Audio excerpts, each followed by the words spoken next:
Welcome, everybody, to the Old Gold Show. With you as always, I'm co-manager over at hammerandrails.com, Andrew Ledman.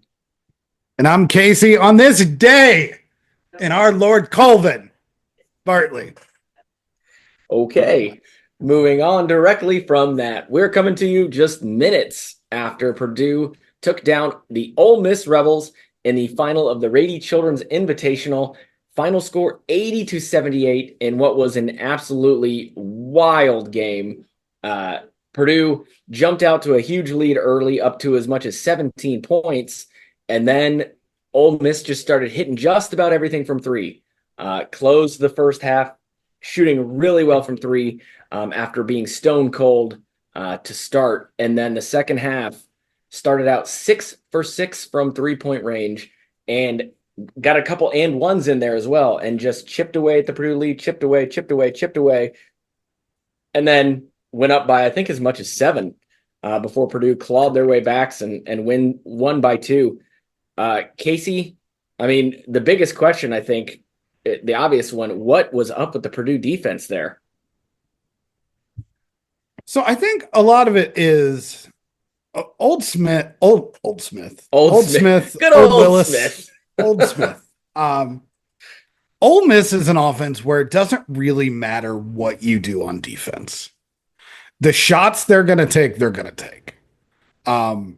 There were quite a few of those that were literally just, you've caught the ball. Now the thing we do is shoot. Shoot the ball. Because, just it's a real simple offense. Catch the ball, shoot the ball. I mean, it was a little bit of a classic case of guys who don't normally go off like this went off like this. Something that Purdue fans know all about that. Mm-hmm. And like that is a marked, like, that is a philosophy. Purdue says, hey, you guy who don't do that guy, we let you try to do that guy. And the guys did it.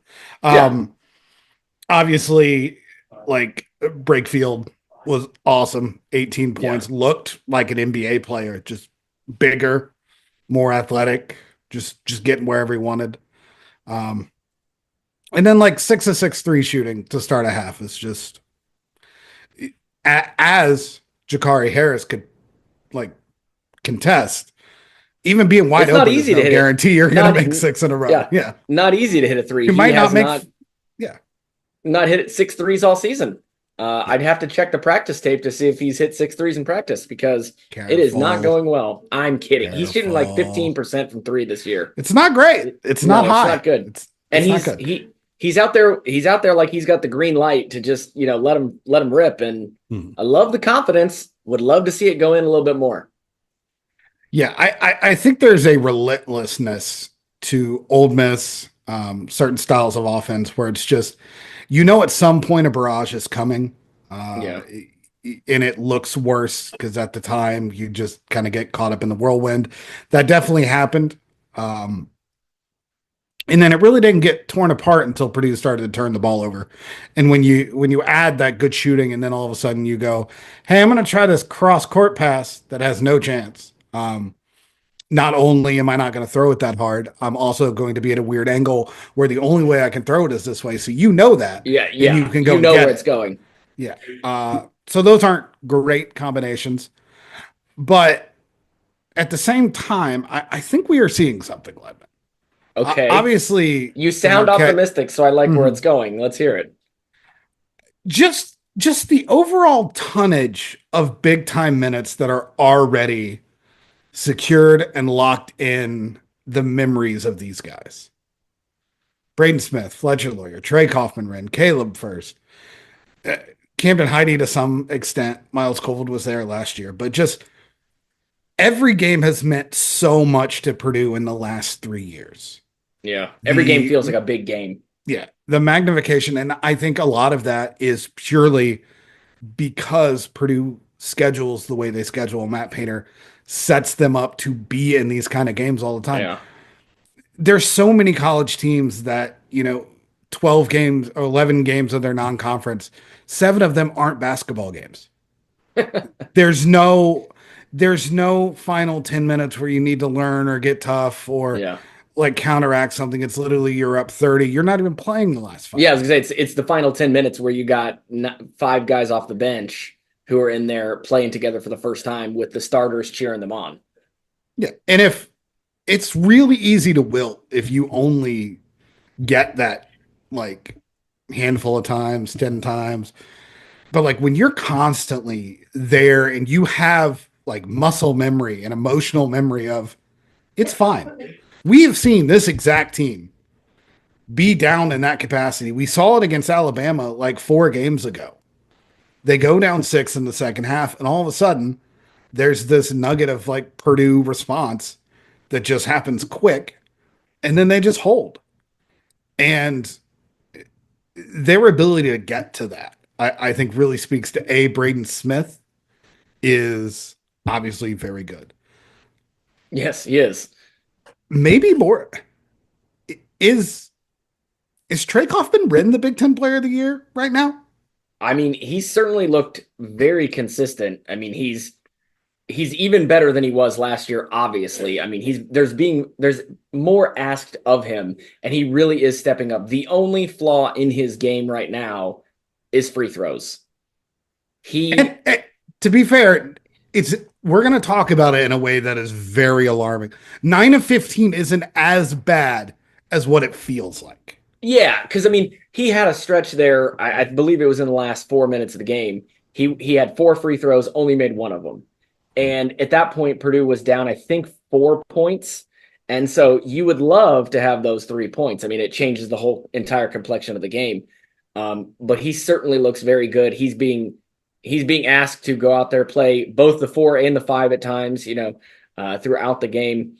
It seems like Painter has ultimately decided that Purdue's best bet now is with Heidi at the 5, which I think most people. Heidi at the 4. Or sorry, Kaufman-Renn at the 5. Kaufman-Renn at the 5. Yes. Which I think when Jacobson went down, I think most people assumed that's where this team would end up. But the fact that we've gone this long and only mentioned his name once, I think we have to focus on Myles Colvin and just the incredible game that he had from start to finish. I mean, started the game with a steal, ultimately got a breakaway dunk. Then he hit a 3. Then he got a rebound on the other end. I mean, it was. It sounds a little lame when you finish it with a rebound. Yeah, with a rebound, but those are important too, Casey. It's not all flash and slam dunks. And then of course he had the bucket at the end off of the play for. I assume it was. Was it? Do you think that was drawn up for Braden to go, or to have one guy to pass it to? I don't know what the ultimate. You're going to call that a pass? Was. No. I'm saying, was it drawn up for him to go to the right side and take it if it was? It was a pick and roll. It was a pick and roll. No, it was just a pick and roll with TKR, and his man never left him, and he never got an angle in. So that is one of those where it's the safest shot is the shot, because if you try to pass it, right, then you could bring a turnover into it, and it's a breakaway. So it's one of those where you literally go, you're like, hey, we're okay going into overtime here. Yeah, you'd rather. We're not going to give them a shot. Exactly. Yeah.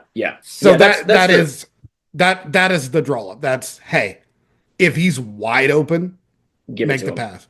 If not, we are fine with the 40% chance you make a mid range, or maybe Mr. Myles Colvin is just waiting there. And it's more than the game winner, because that was the least impressive thing he did in the final stretch that really turned the game. Okay, what was the most impressive thing?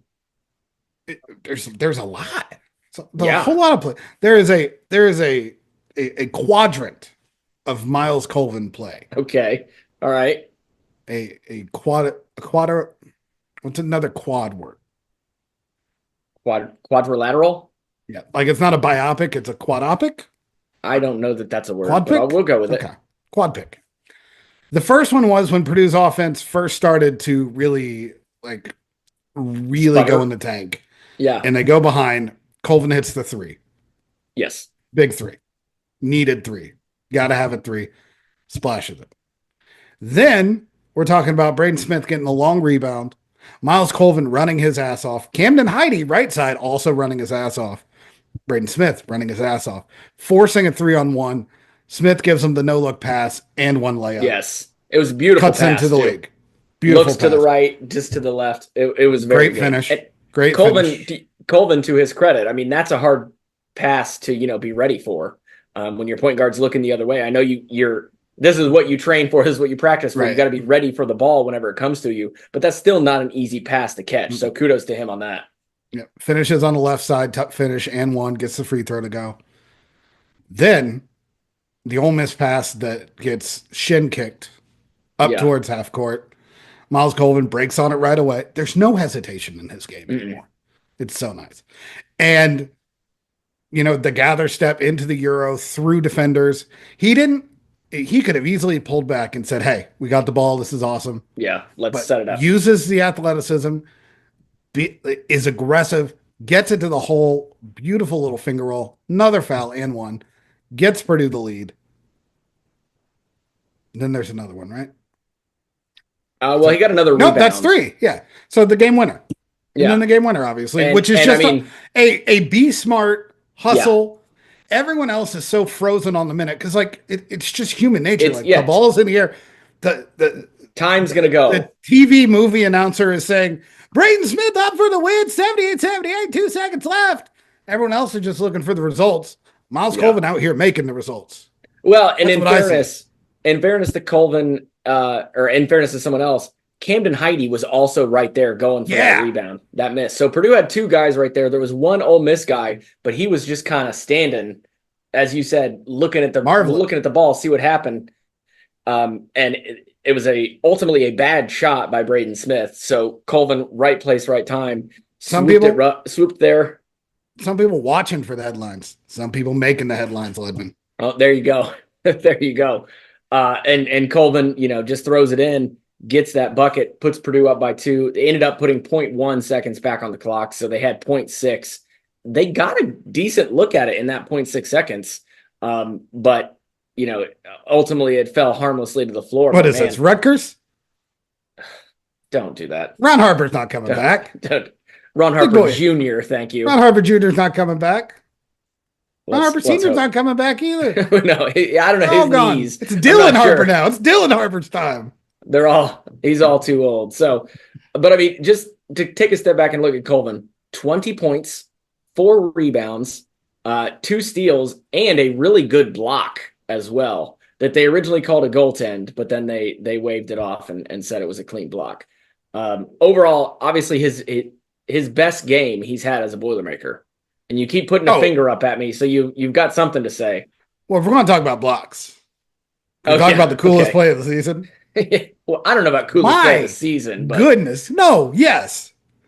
When you are that elevated, I think Camden Heide he could have touched the top of the backboard. I think Camden Heide went up and got a ball and then went further. There were levels to that. Yeah, I don't. Purdue has no rim protection. In theory, that rim was protected. Yeah. That rim was protected from 13 feet in the air.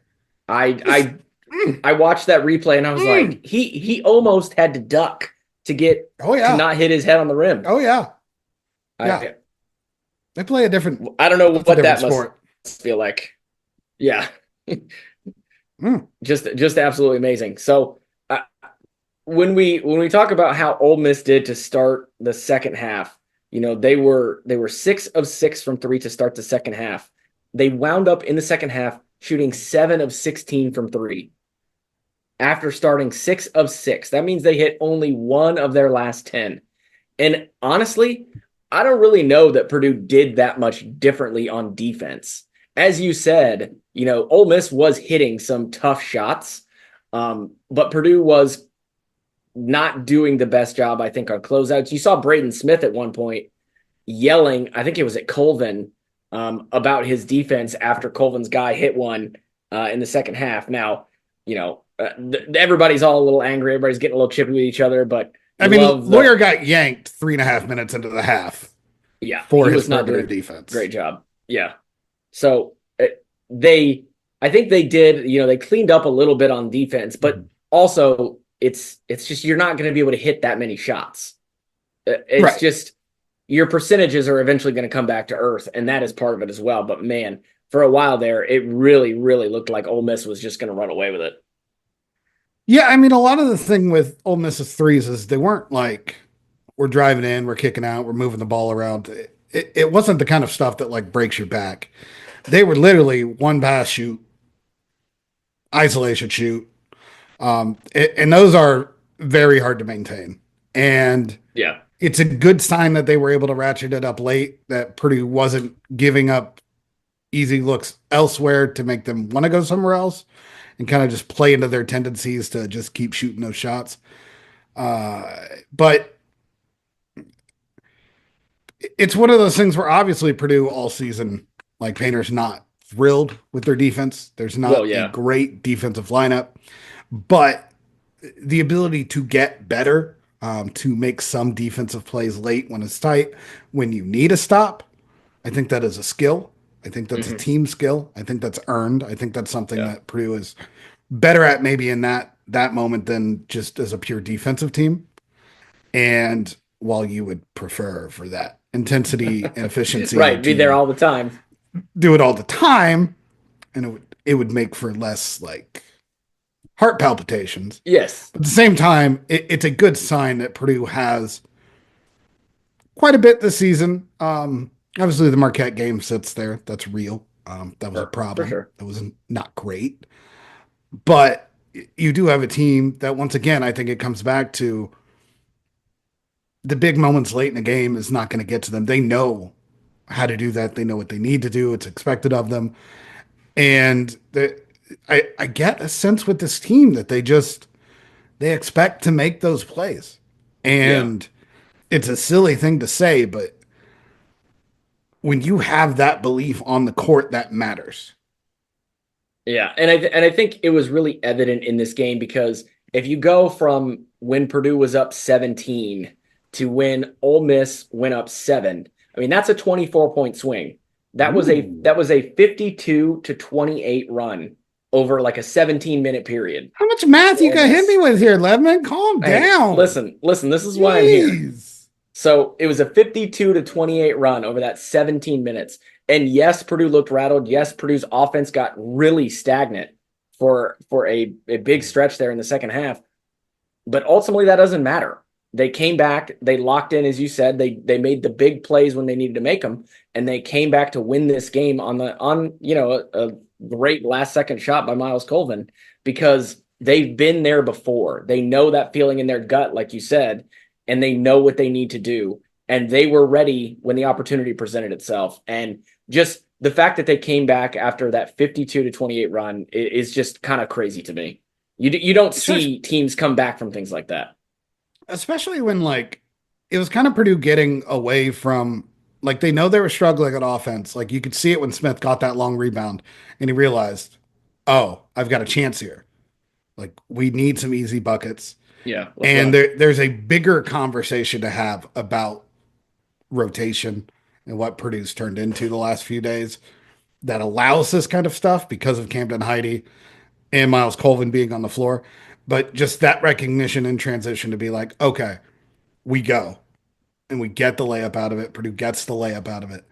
And then again, Colvin doing it on his own in transition. Hmm.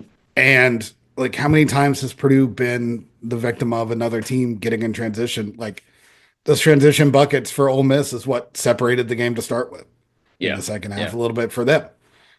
So for Purdue to be able to have some of that on their own is a good sign.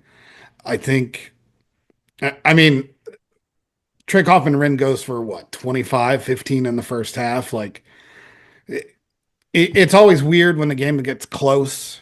You kind of forget what happened early, but like Purdue's offense was so good in that first it was half. great. Yeah, If Braden Smith is hitting pull up threes, that's what it's going to look like. It's going to be Purdue up 20. yeah, It was wild. They were only up 8 at the half yeah. because Oh Purdue yeah, thoroughly outplayed them. Got to tighten up a little bit there. 3 pointers again, kind of make it cover up that mistake real quick. But like Braden Smith and Trey Kaufman Rin as a 1-2 punch when it's working. We've seen it taken away for small stretches, but Purdue's also had answers mostly besides the Marquette game because of the way the offense is orchestrated and the players they have now. And yeah, it's working. yeah. And I think that's a great place to end that conversation and take a break and come back and talk about kind of who Purdue is now, the rotations, as you mentioned, because we did notice some things in these past two games out in San Diego. So we'll take a break, come back.